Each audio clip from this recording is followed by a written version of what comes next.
Nangunguha po tayo mga kaupong ng cover crop. Binibenta po kasi nabibili po ito.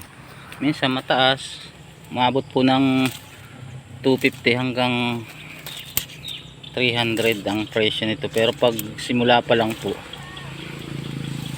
pa lang 60, 80 hanggang pataas na 100. Ganyan po. Ang balita namin, ito po ay dinadala sa ibang bansa at nagawang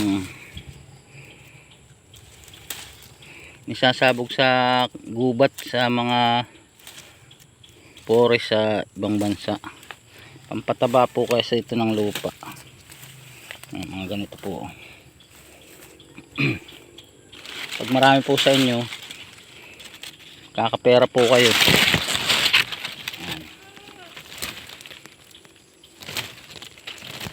Ganito lang naman po.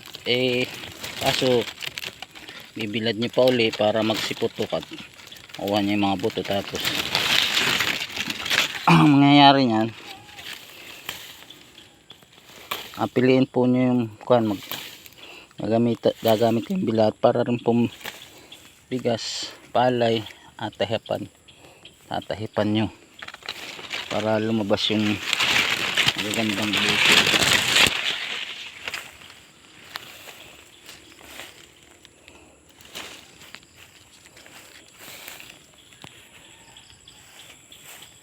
Ito mga kapong, maraming salamat sa panonood.